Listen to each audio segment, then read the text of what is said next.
Dneska je to 5 měsíců, co jsem v autě a ukážem si 5 věcí, jaká je realita. První věc je iluze svobody.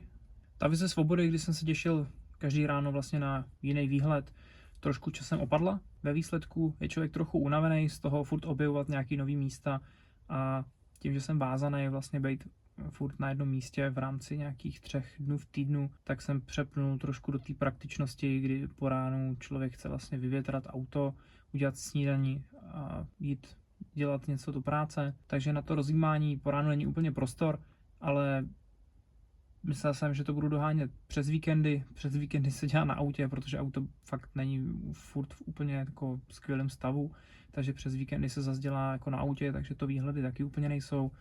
Začíná být trošku počasí, takže věřím tomu, že nějaký výlety se začnou teďka dít a bude to rozhodně lepší.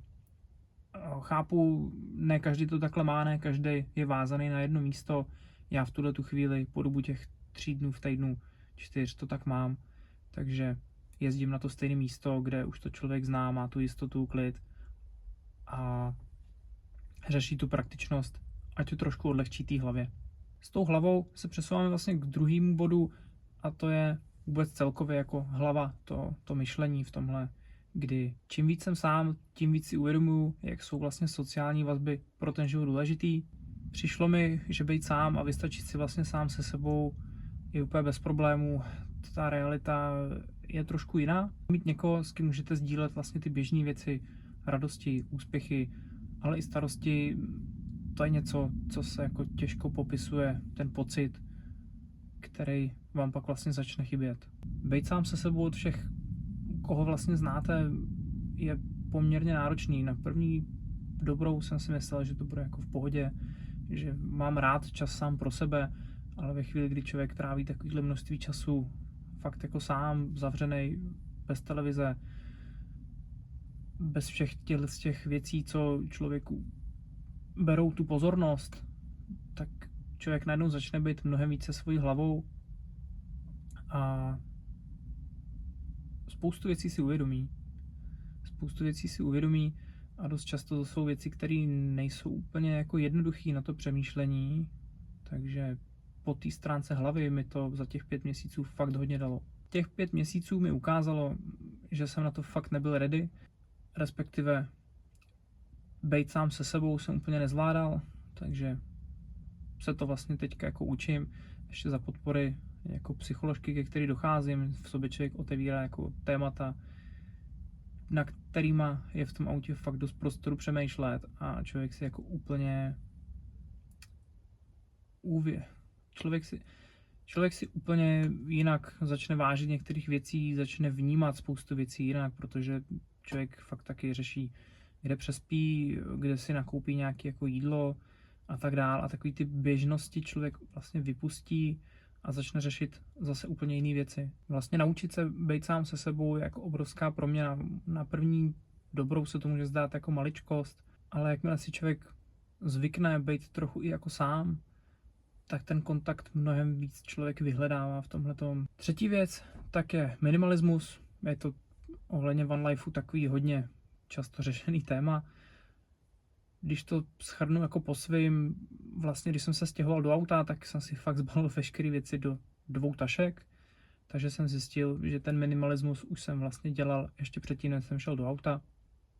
A kdy v busíkovi taky není úplně 2krát moc místa, takže jo, je to fakt taky fajn uvědomění, to, co člověk vlastně nemá, vlastně ani nepotřebuje a je to jako hrozně hezký vidět tu jednoduchost, kterou najednou člověk vnímá mnohem víc, že fakt těch věcí člověk moc nepotřebuje a je to jako hrozně hezký pocit vědět, že člověk nemá přebytky věcí. Až po nastěhování jsem si vlastně uvědomil to přísloví, že v jednoduchosti je vlastně krása, že fakt člověk prostě potřebuje pár věcí a zbytek vlastně člověk nevyužívá, jenom se to někde válí doma a práší se na to, takže to je další bod.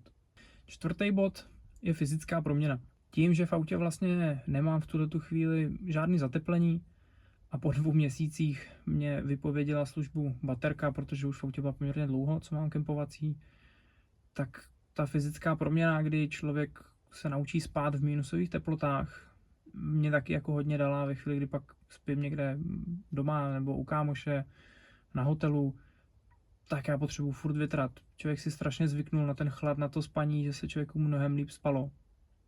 Tak to jako považuji taky jako takový návrat k těm kořenům, kdy člověk byl prostě zvyklý, neměl ten teploměr v sobě ještě tak jako zničený, když to tak řeknu, a byl zvyklý fakt na chladnější prostředí. Dneska každý jako lehký diskomfort, člověk si hnedka čudlíkem může přidat na teplotě, nebo naopak ubrat, zapnout si klimatizaci a podobně. Takže v tomhle tom považuji taky obrovský plus, že se člověk zase jako proměnil v tomhle, vrátil se trošku zpátky k tomu, co pro to tělo bylo přirozený. Pátá věc, tak jsou lidi. To staré auto mě vlastně přinutilo ke kontaktu s lidma, kdy tím, jak je to starý, nebylo to úplně jako v super stavu, tak kamkoliv jsem jel, dost často jsem musel vystupovat z komfortní zóny, oslovovat cizí lidi, aby mě nastartovali přes kabely, jo, protože jak byla zima, baterka taky nebyla ideální, nebo baterka byla relativně v pohodě, spíš tam byly jako problémy s jinýma věcma, čerpadlo, vstřiky, jo, takovýhle věci. Tak mě tohle to taky dost naučilo, že člověk musel víc z té komfortní zóny, někoho oslovit, aby se vůbec někam dostal. Takže vlastně jet i na blbý nákup, jak by řekl můj dobrý kamarád Luky, tímto tě zdravím, ahoj, tak jet na blbý nákup vlastně z té trojku byl jako zážitek, kdy zaparkoval na parkovišti, chcípnul to a pak dost často bylo potřeba fakt někomu říct, ať mě nastartuje přes kabely. Takže v tomhle tom je to super. Pokud někdo chce se seznamovat, doporučuji koupit si starý křáp v nějakém bídném stavu, ať můžete oslovovat cizí lidi, seznamovat se takhle. Je to takový fajn icebreak v tomhle.